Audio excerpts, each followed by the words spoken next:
এমন একটা সময় আসবে চিরে সমস্ত জাতিগুলি তোমাদের উপরে একে অপরকে ডাকবে, কামা তাদাল আকালাতু আলা তাসআবিহা, যেমনি ভাবে খাবারের জন্য খেতে বিভিন্ন যারা ক্ষুধার্ত আছে তাদেরকে ডাকা হয়, খাবার খাওয়ার জন্য যেভাবে কোন একটা খাবারের পাত্রের প্রতি লোকদেরকে আহ্বান জানানো হয়, তেমনি ভাবে জাতিসমূহ তোমাদের উপরে সেভাবে হুমড়ি খেয়ে পড়বে।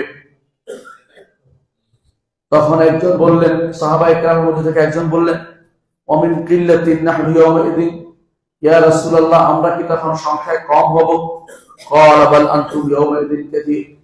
রাসূলুল্লাহ সাল্লাল্লাহু আলাইহি ওয়াসাল্লাম বললেন, সেদিন তোমরা অনেক হবে, ওয়ালাকিন্নাকুম গুসাউন কাগুসাইস সাইলি, কিন্তু তোমরা হবে তখন বানে ভেসে আসা খড়কুটার মতো। ওয়ালা ইয়ানসাআন্নাল্লাহু মিন সুদুর আদুইকুম মুহাব্বাতান লিকুম, তোমাদের শত্রুদের অন্তর থেকে তোমাদেরকে ভয় পাওয়াটা উঠিয়ে দেওয়া হবে, আল্লাহ তাআলা উঠিয়ে দিবেন। এবং ওয়ালা ইয়াযলিফান্নাল্লাহু ফি কুলুবিকুমুল ওয়াহনা, তোমাদের অন্তরে ওয়াহান ঢেলে দিবেন। একজন বললেন সাহাবায়ে কেরামের পক্ষ থেকে, ইয়া রাসূলুল্লাহ, ওয়াহান কি জিনিস? রাসূলুল্লাহ সাল্লাল্লাহু আলাইহি ওয়াসাল্লাম উত্তরে বললেন, হুব্বুদ দুনিয়া ওয়া কারাহিয়াতুল মাউত, দুনিয়াকে ভালোবাসা, মৃত্যুকে অপছন্দ করা। সম্মানিত মুসলিয়ানি কেরাম, রাসূলুল্লাহ সাল্লাল্লাহু আলাইহি ওয়াসাল্লামের হাদিস আমরা শুনলাম, হাদিসটি নিয়ে আলোচনা করব ইনশাআল্লাহ। এই হাদিসটি হচ্ছে ইলমুল গায়ব, গায়বের বিদ্যা, যা মুহাম্মদ রাসূলুল্লাহ সাল্লাল্লাহু আলাইহি ওয়াসাল্লামকে আল্লাহ তাআলা জানিয়েছেন। আল্লাহ তাআলা যা জানিয়েছেন তার নবীকে, সেটা আর গায়েব অবশিষ্ট নেই। সেটা হচ্ছে নেসবি গায়েব, সেটা হচ্ছে আপেক্ষিক গায়েব। মূল গায়েব একমাত্র আল্লাহর হাতে। এই জন্য কেউ যদি বলে রাসূল গায়েব জানে, সে ঈমানদার নয়। রাসূলকে আল্লাহ যা জানিয়েছেন সেটাই শুধুমাত্র জানেন। এই হাদিসটি গায়েবের বিদ্যা, তা থেকে আল্লাহ তাআলা তার নবীকে জানিয়েছেন, তিনি আমাদেরকে জানিয়েছেন। দ্বিতীয়ত, এই হাদিসটি কিয়ামতের আলামতের অন্তর্ভুক্ত। মুহাম্মদ রাসূলুল্লাহ সাল্লাল্লাহু আলাইহি ওয়াসাল্লাম ইউশিকু, অচিরেই হবে, অর্থাৎ এটা উম্মতের মধ্যে এই ঘটনা ঘটবে। এই ঘটনা শুধু একবার ঘটবে তা নয়, বারবার ঘটবে। যখনই উম্মতের মধ্যে এই রোগ দেখা দিবে তখনই এই ঘটনাগুলি ঘটবে। যখনই উম্মতের মধ্যে ওহান আসবে, যখনই উম্মতের মধ্যে হুব্বুদ দুনিয়া ও কারাহিয়াতুল মাউত আসবে, তখনই উম্মতের উপরে অন্যরা চড়াও হবে, যেভাবে খাবার পাত্রের উপরে ক্ষুধার্তরা চড়াও হয়ে পড়ে। অনুরূপভাবে আমরা এই হাদিস থেকে আরো বুঝতে পারি, তৃতীয়ত এটা বুঝতে পারি যে এই উম্মতুল ইসলাম, এই ইসলাম যে মুসলিম জাতি, তাদেরকে ঘৃণা করা হবে, তাদেরকে হিংসা করা হবে, এবং তাদের বিরুদ্ধে যুদ্ধ করা হবে, এবং তাদের বিরুদ্ধে বিদ্বেষে ফেটে পড়ে মানুষ। কোরআন কারীম আল্লাহ তাআলা বলেছেন, ওয়ালা ইয়াযালুনা ইউকাতিলুনাকুম হাত্তা ইয়ারুদ্দুকুম আন দীনিকুম, এই কাফের মুশরিকরা তোমাদের সাথে যুদ্ধ করতেই থাকবে যতক্ষণ না তোমাদেরকে তোমাদের দিন থেকে দূরে সরিয়ে দিবে। ইনস্তাতাউ, যদি তাদের সম্ভব হয়, অর্থাৎ তারা সব সময় চাইবে দিন থেকে আমাদেরকে দূরে সরিয়ে দিতে। সূরা বাকারা 217 নম্বর আয়াত। কোরআন কারীমে আল্লাহ তাআলা বলেছেন, ওয়ালা তাসমাউন্না মিনাল্লাযিনা উতুল কিতাবা মিন ক্বাবলিকুম, আর তোমরা শুনতে পাবে তোমাদের আগে যাদেরকে কিতাব দেয়া হয়েছে তাদের কাছ থেকে, ওয়া মিনাল্লাযিনা আশরাকু, এবং যারা শিরক করেছে তাদের থেকে, আদান কাসীরা, কষ্টদায়ক অনেক কিছু তোমাদেরকে শুনতে হবে। ইহুদি নাসারা এবং মুশরিকরা আমাদেরকে কষ্টদায়ক অনেক কিছু শোনাবে, এই কথা আল্লাহ আমাদেরকে জানিয়েছেন।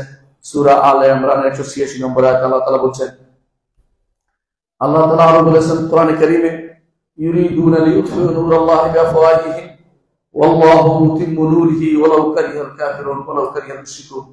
দুটি আয়াতে আল্লাহ তাআলা এটাই বলেছেন যে তারা চাইবে আল্লাহর নূরকে ফু দিয়ে নিভিয়ে দিতে, কিন্তু আল্লাহ তাআলা তার নূরকে পূর্ণতা দিবেন।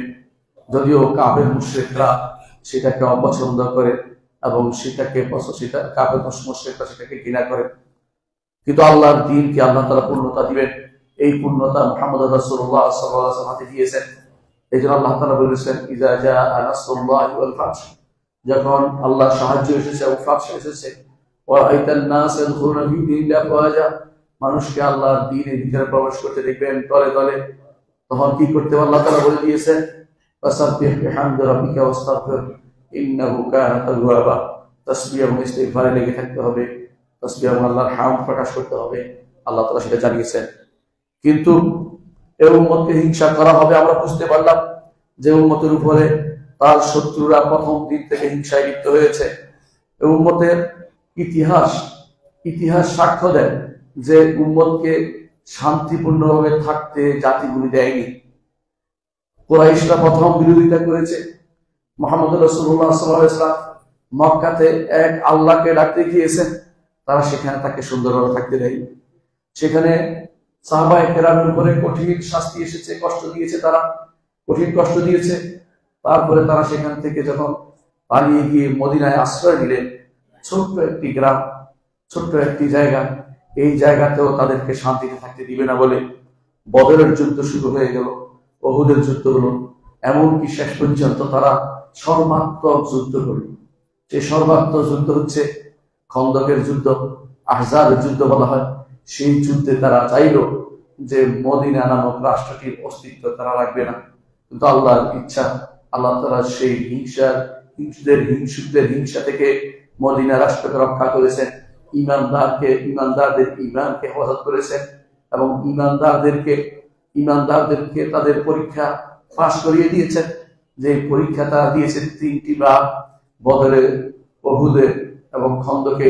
এই যুদ্ধের পরে মুহাম্মদ রাসূলুল্লাহ সাল্লাল্লাহু আলাইহি ওয়াসাল্লাম বলেছেন, তোমাদের ঈমান, তাদের ঈমানের পূর্ণতার কারণে এখন থেকে আমরাই তাদের বিরুদ্ধে যুদ্ধ করব, তারা আমাদের বিরুদ্ধে আর যুদ্ধ করতে সমর্থ হবে না।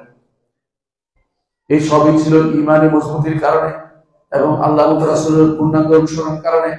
যদি সাহাবায়ে কেরাম এই পূর্ণাঙ্গ অনুসরণে পাশ না করতেন, তাহলে এই পুরস্কার তাদের নসিব হতো না।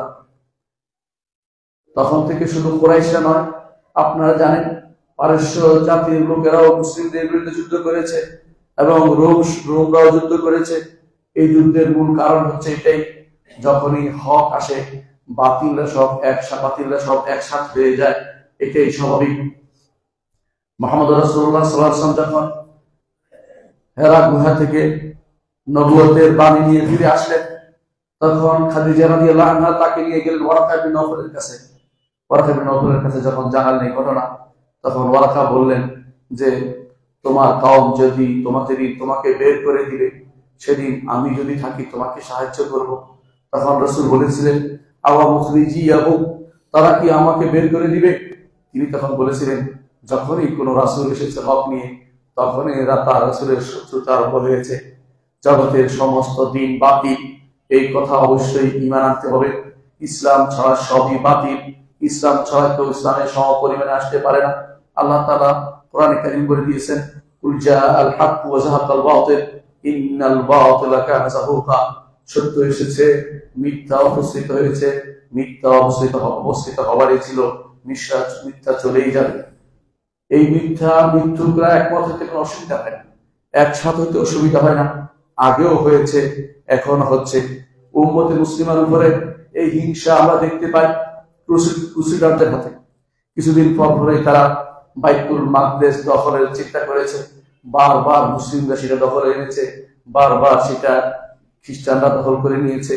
এই যুদ্ধ হিংসার বশবর্তী হয়ে পড়েছে। তারা যে তাদের দিন মানে তা নয়, কিন্তু হকের বিরোধিতা তাদের করতে হবে। সেই জন্য তাদের অনেকেই তাদের দিন মানে না, কিন্তু তারা হকের বিরোধিতার জন্য একমত হয়ে যায়। ক্রুসেডারদের যুদ্ধে মুসলিমদের বিরুদ্ধে তাদের অবস্থান ছিল এবং সে অবস্থানে ইউরোপের সমস্ত জাতি গোষ্ঠী তাদের মত ভিন্নতা সত্ত্বেও মুসলিমদের বিরুদ্ধে দাঁড়িয়েছিল, সাহায্য করেছিল। তাতারদের ব্যাপারে আপনারা জানেন, তাতাররা মুসলিমদের বিভিন্ন জায়গাতে মুসলিম দেশকে ধ্বংস করে দিয়েছে। তারা শুধু বাইতুল মাকদেস নয়, তারা সব জায়গা ধ্বংস করেছে। এমনকি মুসলিমদের মাথা দিয়ে মিনার নির্মাণ করেছে। যে যত মিনার তৈরি করতে পারত, চেঙ্গিস খানের পক্ষ থেকে তার প্রতি বেশি বাহবা পাওয়া যেত। দেশে মুসলিমদের মাথা দিয়ে মিনার বানিয়েছে। এই হচ্ছে তাতারদের হিংসা বহির্ভূত হওয়া কাজ। কিন্তু আল্লাহর পক্ষ থেকে সাহায্য যখন এসেছে, যখন শেখ হুসাইন ইবনে তাইমিয়া রাহমাতুল্লাহ আলাইহি সহ আলেমরা একমত হয়েছে এবং তাদের সাথে শাসকরাও ছিল, আল্লাহ তাআলা তাদেরকে এই আইন জালুতের যুদ্ধে ও পরবর্তী অন্যান্য যুদ্ধে তাদেরকে বিজয় দান করেছেন এবং সেই বিজয়ের সাথী হয়েছে মুসলিমরা শুধু ঈমানে বলিয়ান হওয়ার কারণে।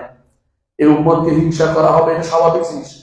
ইহুদিরাও হিংসা করে, নাসারারাও হিংসা করে এবং খ্রিস্টানরাও আমাদেরকে হিংসা করে। এই হিংসা সব সময় চালু আছে। এই হিংসা বশবর্তী হয়ে তারা জেনে বুঝে আমাদের ইসলামকে বিকৃত করে প্রসার করে, ইসলামকে তারা বিকৃত করে প্রসার করে এবং ইসলামের নবীর বিরুদ্ধে, ইসলামের বিভিন্ন চিহ্ন সিম্বলের বিরুদ্ধে, ইসলামের পবিত্র স্থানের বিরুদ্ধে তারা অপপ্রচার লেগে থাকে। তাদের শত শত মিডিয়া মুসলিমদের বিরুদ্ধে সব সময় লেগে আছে। মুসলিমদেরকে বিভিন্ন রকম অপবাদ দিয়ে, কখনো তাদেরকে সন্ত্রাসী বলে, কখনো তাদেরকে গোয়া বলে, কখনো বিভিন্ন রকমের নাম দিয়ে তাদের বিরুদ্ধে তারা লাগিয়ে রেখেছে। এমন ভাবে তারা লাগিয়ে রেখেছে যে আমাদের এই নিজস্ব শরীয়ত নিয়ে আমাদের যুবকরা গর্বিত হয় না। তারা এখন কাফের মুশরিকদের দেয়া নীতিকে প্রবর্তন করতে চায়। তারা কেউ গণতন্ত্রের প্রবর্তক হতে চায়, কেউ সমাজতন্ত্রের প্রবর্তক হতে চায়, কেউ জাতীয়তাবাদের ধ্বজাধারী হতে চায়, কেউ বলে আমি দেশাত্মবোধ উজ্জীবিত হয়ে চলতে চায়। এইভাবে তাদের নীতিগুলো যে কোরআন এবং সুন্নাহ বিরোধী, কথাগুলো যে কোরআন সুন্নাহ বিরোধী, এগুলি আমাদের মনে আর কোনো দাগ কাটে না। আমরা সেগুলো হজম করে ফেলেছি অলরেডি। আমরা মেনে নিয়েছি যে এগুলিও আমাদের দিনের অংশ। এগুলির বিরুদ্ধে কথা বলাটা এখন দোষণীয় হয়ে গেছে। আল্লাহর শরীয়ত প্রবর্তন কথা বলা হলে এটাকে অপরাধ মনে করা হচ্ছে। আল্লাহর শরীয়ত প্রবর্তন কোথাও হয়েছে শুনলে বিশ্বের সমস্ত তাদের কাফেররা পাগল হয়ে যায়। তারা এটাকে কোনোভাবে সহ্য করতে পারে না। অবস্থা এমন হয়ে দাঁড়িয়েছে যেমনটি আমাদের নবী আমাদেরকে পূর্বে জানিয়েছেন। তিনি বলেছেন, বাদাল ইসলামু গরিবান ওয়া সায়াউদু কামা বাদা ফাতুবা লিল গুরাবা। ইসলাম অপরিচিত হয়ে শুরু হয়েছিল। দূর দূরান্তের দুই একজন মানুষ পাওয়া গিয়েছিল ইসলাম গ্রহণকারী, আবার সে অবস্থায় ফিরে যাবে। অর্থাৎ মানুষের মধ্যে পূর্ণ ইসলাম পালনকারী কেউ থাকবে না। ইসলামকে বোঝার মতো লোকের অভাব হবে, কিন্তু অল্প কিছু সংখ্যক লোক থাকবে। রাসূল বলেছেন ফাতুবা লিল গুরাবা, এই অল্প কিছু সংখ্যক লোকের জন্য আল্লাহর পক্ষ থেকে সুসংবাদ। আহলুস সুন্নাতি ওয়াল জামাআহ, আহলুল হাদিস, ফিরকাতুন নাজিয়া, তায়েফাতুল মানসুরা, যে নামই দেন না কেন, এরাই হচ্ছে সেই গোষ্ঠী যাদের ব্যাপারে মুহাম্মদ রাসূলুল্লাহ সাল্লাল্লাহু আলাইহি ওয়াসাল্লাম আমাদেরকে সুসংবাদ দিয়েছেন যে এরা হকের উপরে টিকে থাকবে, এরা বাতিলের এক বিন্দু গ্রহণ করবে না, বাতিলের কোনো মতবাদদের প্রতি তাদের কোনো সমর্থন থাকবে না। শরীয়ত প্রবর্তনের কথা আজ যেন তারা কোনোভাবেই শুনতে পারে না, অথচ আল্লাহর শরীয়তের উপর আল্লাহ তার নবীকে রেখেছেন।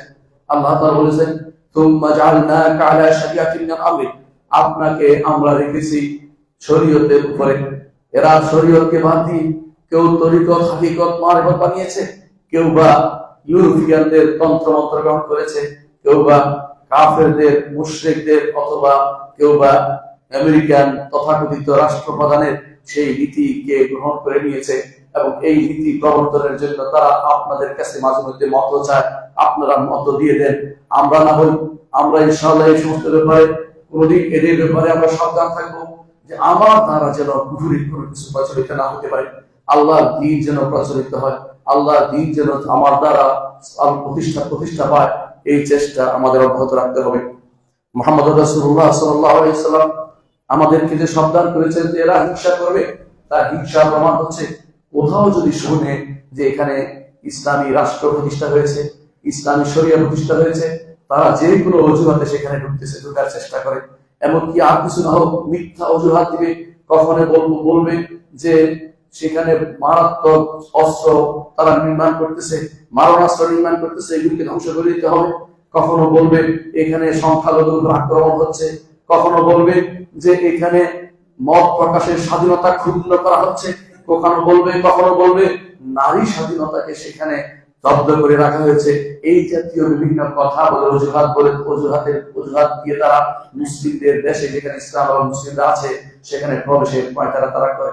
একটি মাত্র কারণ, যেখানে ইসলাম এবং মুসলিম রয়েছে সেখানে তাদের হিংসা রয়েছে। আর যেখানে ইসলাম এবং মুসলিমদের সবাইকে মেনে নিয়েছে, তারা তথাকথিত লিবারেল ইসলাম প্রতিষ্ঠা করতে চায়, যে ইসলামের মধ্যে কোন রকমের দ্বীন প্রতিষ্ঠার চিন্তা থাকবে না, শরীয়তকে মানার চিন্তা থাকবে না, সেখানে তাদের কোনো বিরোধ থাকে না, সেখানে সেই ব্যক্তি যত অপরাধী হোক না কেন তাকে তখন তারা সমর্থন করে যায়। আপনার ইতিহাস ভালো করে জানেন তারা কি করেছে। তারা কি করেছে, বিভিন্ন রাষ্ট্রে যেখানে মুসলিমদের অবস্থা একটু ভালো হতে চলেছিল সেখানে তারা বিভিন্ন ভাবে সেটা বন্ধ করে দিয়েছে। মুহাম্মদ রাসূলুল্লাহ সাল্লাল্লাহু আলাইহি ওয়াসাল্লাম হাদিসে বলেছেন, ইউশাকু আন তাদা আলাইকুমুল উমাম, জাতিগুলো তোমাদের উপরে একে অপরকে ডাকবে। জাতিগুলো তো এক জাতি নয়, সমস্ত জাতি, মুসলিম ছাড়া সমস্ত জাতি একে অপরকে ডাকবে, একে অপরকে আহ্বান করবে, একে অপরকে ডেকে আনবে। কি বলবে? সমস্ত জাতি একসাথে হবে যে মুসলিমদের বিরুদ্ধে দাঁড়াতে হবে। মুসলিমরা হচ্ছে তাদের প্রধান শত্রু এবং মুসলিমদের এই শত্রুতা তারা মুসলিমদের সাথে শত্রুতা কোনোভাবেই তারা ছাড়বে না। আল্লাহ তাআলা কোরআনে কারীম বলেছেন যে তারা আসলে নিজেদের মধ্যে বিভিন্ন দলে বিভক্ত। কোরআনে কারীম আল্লাহ আমাদেরকে জানিয়েছেন, আল্লাহ তাআলা বলেছেন, ওয়ালা তাকুনু মিনাল মুশরিকিন, হে ঈমানদারগণ তোমরা মুশরিকদের মতো হইও না। মিনাল্লাযিনা ফাররাকু দীনাহুম ওয়া কানু শিয়া'আন, যারা নিজেদের দ্বীনকে ভিন্ন ভিন্ন দলে বিভক্ত করেছে। কুল্লু হিজবিন বিমা লাদাইহিম ফারিহুন, দলে বিভক্ত হয়ে আবার খুশিও আছে, অর্থাৎ তারা বিভিন্ন মত এবং পথে বিভক্ত। আল্লাহ তাআলা আমাদেরকে জানিয়েছেন সূরা রুমের 31-32 নম্বর আয়াতে। আল্লাহ তাআলা আরো জানিয়েছেন যে তারা নিজেদের মধ্যে শত্রুতাও তাদের আছে। যেমন তারা বলেছে, ক্বালাতিল ইয়াহুদু লাইসাতিন নাসারা আলা শাই, ইহুদিরা বলে নাসারারা কিছুর উপর নাই। ওয়া ক্বালাতিন নাসারা লাইসাতিল ইয়াহুদু আলা শাই, আর নাসারারা বলে ইহুদিরা কোনো কিছুর উপর নাই, অর্থাৎ তারা কোনো দ্বীনের কোনো জিনিসের উপর নেই। ওয়া হুম ইয়াতুনা কিতাব, অথচ তারা কিতাব পড়ে। ওই কিতাব ইহুদিদের কিতাব নাসারারা মানে, নাসারাদের কিতাব ইহুদিরা মানে না। এদের মধ্যে শত্রুতা আছে। আবার আল্লাহ তাআলা এই শত্রুতা সত্ত্বেও বলেছেন যে আমাদের বিরুদ্ধে তারা এক। নিজেদের মধ্যে তারা ভিন্নতা আছে, মতভেদ আছে, কিন্তু তারা আমাদের বিরুদ্ধে এক। আপনারা জেনে আশ্চর্য হবে, খ্রিস্টানরা 3টি বৃহৎ দলে বিভক্ত, কিন্তু তারা সম্মিলিত ফান্ড করেছে মুসলিমদেরকে খ্রিস্টান বানানোর জন্য। প্রটেস্ট্যান্ট হোক, অর্থোডক্স হোক অথবা ক্যাথলিক হোক, একমত হয়ে গেছে যে মুসলিমদেরকে তারা সম্মিলিত ফান্ড করেছে কিভাবে মুসলিমদেরকে তাদের দিন থেকে বের করা যায়। এরা সম্মিলিত ফান্ডে সারা দুনিয়া চষে বেড়াচ্ছে কিভাবে তাদের নাসারা বানানো যায়, এই চেষ্টা তারা অব্যাহত রেখেছে। আল্লাহ তাআলা আমাদেরকে জানিয়েছেন, ইয়া আইয়ুহাল্লাযীনা আমানু লা তাত্তাখিযুল ইয়াহুদা ওয়ান নাসারা আউলিয়া, হে ঈমানদারগণ ইহুদি এবং নাসারাদেরকে বন্ধু বানাবে না। বা'দুহুম আউলিয়া ওয়া বা'দ, তারা একে অপরের বন্ধু, একে অপরের অভিভাবক। অর্থাৎ আমাদের বিরুদ্ধে তারা একে অপরের অভিভাবক হয়ে যায়, নিজেদের মধ্যে শত্রুতা ভুলে যায়। আল্লাহ তাআলা আমাদেরকে জানিয়েছেন, আরো বলেছেন কাফেরদের ব্যাপারে বলেছেন, ওয়াল্লাযীনা কাফারু বা'দুহুম আউলিয়া ওয়া বা'দ, কাফেররা একে অপরের বন্ধু। পৃথিবীতে যত কাফের আছে ইসলামের বিরুদ্ধে তারা সব একসাথে হয়ে যায়। এজন্য মুসলিমরা জানতে হবে আমাদের বন্ধু শুধু আমরাই, আমাদের বন্ধু হচ্ছে আল্লাহ। ইন্নামা ওয়ালিয়ুকুমুল্লাহু ওয়া রাসূলুহু ওয়াল্লাযীনা আমানু, আল্লাহ তাআলা বলেছেন তোমাদের বন্ধু শুধু আল্লাহ আর আল্লাহর রাসূল, এবং যারা ঈমান এনেছে তারা, আমাদের বাইরে কোনো বন্ধু থাকতে পারে না। আল্লাহ তাআলা বলেছেন আল্লাহু আদুউল লিল কাফিরিন, আল্লাহ তাআলা কাফেরদের শত্রু। সূরা বাকারা 8-9 নম্বর আয়াতে বলেছেন। আল্লাহ তাআলা আরো বলেছেন, ইন্নাল কাফিরিনা লাকুম আদুউওয়ান মুবিনা, কাফেররা তোমাদের প্রকাশ্য শত্রু। সম্মানিত মুসলিয়ান কিরাম, আল্লাহ রাসূল সাল্লাল্লাহু আলাইহি ওয়াসাল্লাম তার হাদিসে বলেছেন, কামা তাদাআল আকালাতু আলা আসআতিহা, যেভাবে খাবারের উপরে খাবার পাত্রের উপর, খাবারের ভান্ডারের উপরে পড়ে, খাবার তারা ক্ষুধার্ত তার যেভাবে মুখে খেয়ে পড়ে, সেভাবে কাফেররা তোমাদের মুখে খেয়ে পড়বে। ছোট্ট একটি কথা কিন্তু বিশাল অর্থ বহন করে। অর্থটা কি? যে তারা অনেকেই তারা খাবে, তারা অনেক বেশি। এর অর্থ হচ্ছে আমাদের শত্রু অনেক বেশি, এবং তারা এত বেশি পরিমাণে এগিয়ে আসবে যে আমাদের থেকে যে কোনো পরিমাণে আমাদের থেকে লুট করবে। তারা কি লুট করবে? এর দ্বারা বোঝা যাচ্ছে যে এখানে যে আমাদের যে কোনো ভালো কিছু তাদের আছে এগুলিকে সরিয়ে দিয়ে সেগুলি তারা আমাদের সম্পদ তারা খেয়ে ফেলবে। আমাদের এই যে যা কিছু আমাদের কাছে আছে সবগুলো তারা নিয়ে নিবে, এবং এটাও বোঝা যায় তাদের একমাত্র উদ্দেশ্য হচ্ছে দুনিয়া হাসিল করা। একমাত্র হাসিল হচ্ছে দুনিয়া হাসিল করা, অর্থনৈতিক ভাবে সমৃদ্ধ হওয়া। আমাদের দেশে কিভাবে তারা কিভাবে নিয়ে চালবে, একটা উদাহরণ দেব। তারা কিছুদিন আগেও বিশ্বকে দখল করে রেখেছে, নাম দিয়েছে উপনিবেশ শাসন। তারা বিশ্বকে দখল করে ভাগ বাটোয়ারা করে নিয়েছে, ওসমানী খেলাফতকে ভাগ করেছে, এক একজন এক একটা অংশ নিয়েছে। ব্রিটেন একটা অংশ নিয়েছে, ফ্রান্স একটা অংশ নিয়েছে, অনুরূপভাবে জার্মান একটা অংশ নিয়েছে, ভাগ করে নিয়েছে। এক একজন এখনো বিভিন্ন ভাবে আমাদের উপরে তাদের সেই প্রভুত্ব তারা রচনা করে চলেছে। আমাদের কিছু হলে তাদের কাছে আমাদের যাওয়ার জন্য ব্যবস্থাপনা করে দিয়েছে। বিভিন্ন দেশকে এখনো তারা তাদের অধীন রেখেছে। আফ্রিকা থেকে তারা অনবরত এখনো লুট করে নিয়ে যাচ্ছে। মুসলিম দেশ থেকে মুসলিম দেশের মাথাগুলোকে নিয়ে তারা বিভিন্নভাবে পড়িয়ে আমাদের মাথাগুলি বিকৃত করে দিচ্ছে। তাদের সে সমস্ত পচা জিনিস দিয়ে ভর্তি করে দিয়ে আমাদের সন্তানদেরকে ডিগ্রি দিচ্ছে, আবার সেগুলোকে বিভিন্ন প্রতিষ্ঠানে চাকরি দিয়ে পাঠাচ্ছে। এবং সেরা বড় আমেরিকা থেকে ডিগ্রি না আনলে অনেক ইউনিভার্সিটিতে চাকরি পাওয়া যায় না, ব্রিটেন থেকে ডিগ্রি না আনলে অনেক ইউনিভার্সিটিতে চাকরি পাওয়া যায় না, কারণ সেখান থেকে মাথা পচা বা বস্তা পচা জিনিস ঢুকিয়ে দিয়ে আপনাকে আপনার দেশের মানুষের ভিতরে ভুলটাকে প্রবেশ করানোর চেষ্টায় তারা লিপ্ত রয়েছে। তারা এক জায়গা থেকে আরেক জায়গায় মানুষকে সরিয়ে দিয়েছে। আপনারা জানেন তাদের দ্বারা বিভিন্ন জায়গাতে মানুষকে দেশান্তর করা হয়েছে তাদের সময়, এরপরও তাদের সেটা অবশিষ্ট নেই। বিভিন্ন মুসলিম দেশকে তারা বিভিন্ন অজুহাতে ধ্বংস করেছে। ইরাক ধ্বংস করেছে আমাদের, এবং আমাদের অন্য দেশগুলোকে তারাই ধ্বংস করেছে। আমাদের বিভিন্ন মুসলিম দেশগুলোকে দখল করে নিয়েছে। 6টি মুসলিম দেশকে রাশিয়া দখল করে রেখেছিল বহু বছর, আর এখনো চীন বিভিন্ন এলাকা দখল করে রেখেছে। মুসলিম দেশকে তারা কিভাবে তাদের দাসত্বের অধীন করবে সেটা তারা চেষ্টায় রয়েছে। মুসলিম দেশগুলোকে ভাগ করে দিয়েছে। তাদের দেশগুলোতে তারা পাসপোর্ট উঠিয়ে দিয়েছে, আর আমাদের দেশগুলোতে পাসপোর্টের ব্যবস্থাপনা করে দিয়েছে যাতে একজন মুসলিম আরেক জায়গায় যেতে না পারে। ইমাম বুখারী রাহমাতুল্লাহ আলাইহি সেই বুখারাতে তার জন্ম, সেখান থেকে যদি কোনো পাসপোর্টের দরকার হইতো তাহলে তিনি কিন্তু বুখারী হয়ে আমাদের কাছে আসতে পারতেন না। মুসলিম দেশে ভাইরা একে অপরের কাছে যাবে, এটাকে তারা স্বাভাবিকভাবে নিতে পারছে না। এই জন্য মুসলিম দেশে কঠিন পার্থক্য করে কাউকে জাতীয়তাবাদ, কাউকে দেশাত্মবাদ, কাউকে বিভিন্ন মাপ দিয়ে বেঁধে দিয়ে ভাগ ভাগ করে মুসলিম দেশগুলিকে টুকরো টুকরো করে দিয়ে রেখেছে। এগুলি তাদের এই দাদাই অন্য জাতি আমাদের উপর হুমড়ে খেয়ে পড়ার অন্তর্ভুক্ত। এই হুমড়ে খেয়ে পড়ে মুসলিম জাতিকে, জাতিসত্তাকে তারা বিভক্ত করে দিয়েছে। সম্মানিত মুসলিয়ান کرام রাসূলুল্লাহ সাল্লাল্লাহু আলাইহি ওয়াসাল্লাম আমাদেরকে একটি শব্দ বলেছেন কাসরা। কাসরা শব্দের অর্থ হচ্ছে খাবার পাত্র। খাবার পাত্র যা বোঝাচ্ছে এটা যে তারা আমাদের যে অর্থনৈতিক যে আমাদের বিশাল সম্পদ রয়েছে সেগুলি নিয়ে যেতে চায়। এই জন্য তারা যদি চলে বলে কৌশলে না পারে তখন তারা অস্ত্র ব্যবহার করে, এবং কি তারা অস্ত্র বিক্রি করে নিজেদের মধ্যে মারামারি লাগিয়ে রাখে। তারপর দ্বিতীয় জন হয়ে তারা সেটা সমাধান করতে আসে, এবং তাদের মাঝে সেটা সমাধানের জন্য লোক নিয়োগ করা আছে, তাদের পক্ষ থেকে নক নিয়োগ করা আছে, অস্ত্র দিবে আবার তারা সমাধান করবে। এভাবে তারা মুসলিমদের যে সুনাম আছে সুনাম নষ্ট করার চেষ্টায় লেগে আছে। তারা তাদের পোশাক পরানো কিছু লোককে আমাদের দেশে বসিয়ে দেয়। সাদ্দাম হোসেনকে ইরাকে তারাই বসিয়ে দিয়েছে, তারা পড়িয়েছে তাকে রাশিয়াতে, এবং তার ভাই তথাকথিত ভাই তাদের বার্স পার্টির নেতা হাফেজ আল আসাদ ওরে পড়িয়েছে তারা রাশিয়াতে, সেখান থেকে পড়িয়ে তারা বার্স পার্টির নেতা করে তারা সিরিয়ায় বসিয়ে দিয়েছে। এই সিরিয়ার অবস্থা আপনারা জানেন। এই সিরিয়াতে এটা মুসলিমদের কেন্দ্র, মুসলিমদের রাজধানী, একসময় রাজধানী ছিল এবং রাজধানী আবারও হবে। মুসলিমদের এই রাজধানীতে 10% লোক 90% লোককে এত বছর ধরে শাসন করেছে। 10% লোক এরা ছিল ইমানদার, ছিল না। বাশার হাফেজ এবং হাফেজ আল আসাদ আর বাশার আসাদ এই দুইটা কাফের, কারণ 5 আল্লাহ বিশ্বাস করে, আল্লাহ আছেন। এই জন্য তাদেরকে আলামি বলে, কারণ তারা আলী পূজা করেছেন, আলী ইবাদত করে বলে। এই নয় যে তারা রাসূলের বংশধর সেই জন্য না, বরং তারা আলী পূজা করতে বলে তাদেরকে আলামি বলে। এই 5% কে কারা ক্ষমতায় রেখেছে? তাদেরকে ক্ষমতায় রেখেছে ইউরোপ এবং আমেরিকা, তাদেরকে ক্ষমতায় রেখেছে, এবং তাদেরকে ক্ষমতায় রেখেছে রাশিয়া।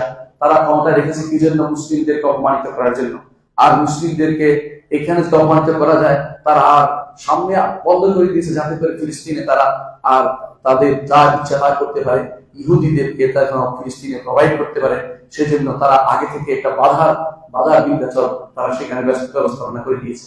আল্লাহর পক্ষ থেকে রহমত এসেছে মুসলিমদের মাঝে, এবং সেখানে মুসলিমদের এখন করায়ত্ত প্রতিষ্ঠা হয়েছে। আমরা দোয়া করি আল্লাহ তাআলা তাদেরকে যেন সঠিক পথে পরিচালিত করেন, আকীদা ও মানহাজ বিশুদ্ধ করে দেন। আর যেই হোক না কেন মুসলিম শাসক থাকা দরকার, যে কোনো মুসলিম দেশে মুসলিম শাসকের থাকা দরকার। আমরা সেটা আল্লাহর কাছে দোয়া করি। এইভাবে রাতে অন্ধকারে তারা কাদেরকে বসিয়ে দিয়েছে বিভিন্ন জায়গাতে। মুসলিম দেশগুলোকে ভাগ বাটোয়ারা করছে কিভাবে দেখেন। কোন কোন রাষ্ট্রের এমন নীতি করেছে আপনি চেষ্টা করলেও তারা ইসলাম বানাতে পারবেন না। লেবাননের রাষ্ট্রপ্রধান বানাইছে খ্রিস্টানকে, প্রধানমন্ত্রী বানাইছে সুন্নিকে, আর পার্লামেন্ট প্রধান বানিয়েছে, তারা নীতি করে দিয়েছে যে এটা হবে শিয়াদের থেকে। এর অর্থ হচ্ছে একটি দেশ এমনিতে 3 ভাগ হয়ে গেছে। আমি একবার যখন লেবাননে গেলাম, একজন জিজ্ঞাসা করে তোমার নাম কি, নাম বলার পর সিদ্ধান্ত নিয়ে বলে যে তুমি আমার সাথে কথা বলবে কি বলবে না সেই জন্য। অর্থাৎ সুন্নি হলে বলবে না, শিয়া হলে সে যদি শিয়া হয় আমার সাথে কথা বলবে, খ্রিস্টান হলে আবেদন এগিয়ে আসবে। দেশটা পুরোটা এমনিতে ভাগ হয়ে গেছে। এইভাবে ভাগ করে দিয়েছে মুসলিম রাষ্ট্রগুলোকে। ফিলিস্তিনিদের উপর তাদের বসিয়ে দিয়েছে এমন লোককে, যে লোক নিজে হচ্ছে বাহাই, সেই লোককে বসিয়ে দিয়েছে ফিলিস্তিনিদের উপরে। এভাবে তারা রাতের অন্ধকারে এমন লোকদেরকে বসিয়ে দেয় মুসলিম দেশে, যাদেরকে মুসলিমরা আগে চিনত না। দিনদার বলে তারা জানে না তাদেরকে। এদেরকে বিভিন্ন রকমের বিভিন্ন উত্থান করে বিভিন্ন রকমের লোক দিয়ে তাদেরকে সেখানে বসিয়ে দেওয়া যেন তারা বসে আছে। আর তারাও খুশি বাগ হয়ে ইসলামকে কিভাবে কচু কাটা করতে পারে, তাদের প্রভুদের কিভাবে খুশি করতে পারে, সেই চিন্তায় তারা সবসময় বিভোর থাকে। মুসলিম দেশের উপর দিয়ে এটাও তাদের একটি অংশ দেখে যে মুসলিম দেশকে আসো ভাগ করে নিয়ে যাও, মুসলিম দেশকে যেভাবে পারো তোমরা কচু কাটা করো, এটাই তাদের চিন্তার অন্তর্ভুক্ত। তারা এইভাবে বিভিন্ন চিন্তা দিয়েও আমাদেরকে বিভ্রান্ত করে দিয়েছে।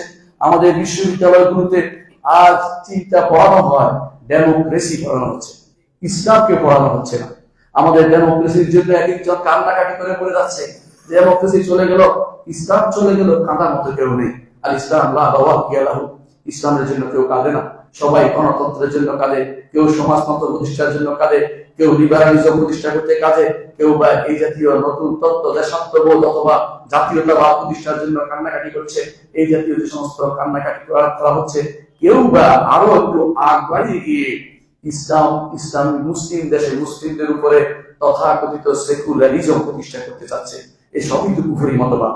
এই কোনটা কিন্তু ইসলাম সমর্থন করে না, কারণ ইসলাম হচ্ছে পরিপূর্ণ জীবন ব্যবস্থা। আল্লাহ তাআলা আমাদেরকে বলে দিয়েছেন কোরআনে কারীমে, আল-ইয়াওমা আকমালতু লাকুম দীনাকুম ওয়া আতমামতু আলাইকুম নি'মাতি ওয়া রাদিতু লাকুম ইসলাম দীনা। ইসলামকে পূর্ণতা দিয়ে আল্লাহ আমাদের উপর সন্তুষ্ট প্রকাশ করেছেন।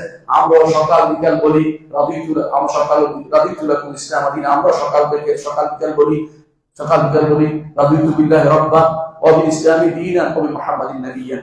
আরো বলি রাদিতু বিল্লাহি রাব্বান ওয়া বি মুহাম্মাদির রাসূলান ওয়া বিল ইসলামি দীনান। আমরা প্রতি আযানের জবাবের মধ্যে সেটা বলি। তাহলে আমরা কেন মুখে একটা বলি, কর্মে আরেকটা কেন করি? ইসলাম যদি কোনো পরিপূর্ণ হয়ে থাকে, ইসলাম যদি কোনো আল্লাহ সন্তুষ্ট পেয়ে থাকে, ইসলাম দিয়ে আল্লাহ নিজে সন্তোষ প্রকাশ করেছেন, আমরা কেন বিভিন্ন মতবাদকে আমাদের সমর্থন জানাবো? ওই মতবাদগুলো কেউ আছে দুই ধরনের। কেউ সেগুলোকে পুরোটাই গ্রহণ করেছে, কেউ সেগুলোকে ইসলামাইজেশন করার চিন্তা করেছে। ইসলামাইজেশন করেন না, ইসলাম সাইজেশন করছে। ইসলামকে বাদ দিয়ে আপনি সেটাকে ইসলামের নাম দিয়ে চালাচ্ছেন। ইসলামী সমাজতন্ত্র, ইসলামী অমুক কোনটা ইসলামী না। এগুলো হচ্ছে আপনি যে হেরে গেছেন, পরাজিত মানসিকতার পরিচয়। আপনি নিজের ইসলাম নিয়ে নিজেকে প্রসার করতে পারছেন না। ইসলামকে প্রসার করার ক্ষেত্রে আপনি চাচ্ছেন আমি লিবারাল, ইউরোপ আমেরিকা যেন আমার খুশি থাকে, আমি যেন ক্ষমতায় থাকতে পারি, আমি যেন বেশি দিন অবস্থান করতে পারি, আমার বিরুদ্ধে যেন কেউ কথা না বলে, আমাকে যেন সমর্থন করে। সেই জন্য আপনি যে কোনো মূল্যে ইসলামকে কাটতে রাজি আছেন। আপনি বলতে পারেন কথায় কথায় যে নারী নেতৃত্ব ইসলামে হারাম, কোনো সন্দেহ নাই। আপনি নারী নেতৃত্বের ব্যাপারে বলেন যে নতুন করে সিদ্ধান্ত নেওয়ার সময় এসেছে। এই জাতীয় কথা তারাই বলে যারা ইসলাম নিয়ে গর্ববোধ করে না, ইসলামকে যথেষ্ট মনে করে না। তারা মনে করে ইসলামের অনেক কিছুই ইসলাম বর্তমানে চলে না। যারা এরকম কিছু মনে করবে তারা ঈমানদার নয়, তারা কাফের। তাদের অন্তরে যদি এরকম কিছু থাকে, ইসলামের কোন নীতির বিরুদ্ধে সামান্য একটু থাকে যে এই নীতিটা বর্তমানে কার্যকর করা যাবে না, তবে সে ব্যক্তি কাফের, কোনো সন্দেহ নেই। আপনি পারেন না, অন্তরে অপরাধ বোধ থাকা দরকার আছে। আর যদি অন্তর থেকে মেনে নেন যে না এটা চলবে না, তাহলে আপনি সঙ্গে সঙ্গে কাফের হয়ে যাবেন। আপনারা দেখেন শেখ হোসেন মোহাম্মদ আব্দুল্লাহ রহমতুল্লাহ আলাইহি ঈমান ভঙ্গের কারণ সহ আপনাদের এখানে থাকতে পারে। সেটা দেখে নেবেন কি কারণে ঈমান ভেঙে যায়। সেগুলির মধ্যে এটাও কেউ যদি মনে করে মুহাম্মদ রাসূলুল্লাহ সাল্লাল্লাহু আলাইহি ওয়াসাল্লাম যা নিয়ে এসেছেন সেটার কোনো অংশ যদি কোনো এখন বাস্তবায়ন করা যাবে না, অথবা সেটা এখন মানা যাবে না, সেটা সমস্যা, সেই ব্যক্তি ঈমান থেকে ইসলাম থেকে বেরিয়ে যাবে। এজন্য আমরা অনেক বেশি, কোনো সন্দেহ নাই, কিন্তু আমরা কাজে কিছুই লাগি না। একটু চিন্তা করে দেখুন, রাসূলুল্লাহ সাল্লাল্লাহু আলাইহি ওয়াসাল্লাম এরপর বলছেন, সপ্তম যেটা রাসূল বলেছেন, সাহাবী প্রশ্ন করেছেন, ইয়া রাসূলুল্লাহ আমরা কি কম হবো? তখন রাসূল এই কমের চিন্তা কেন আসলো?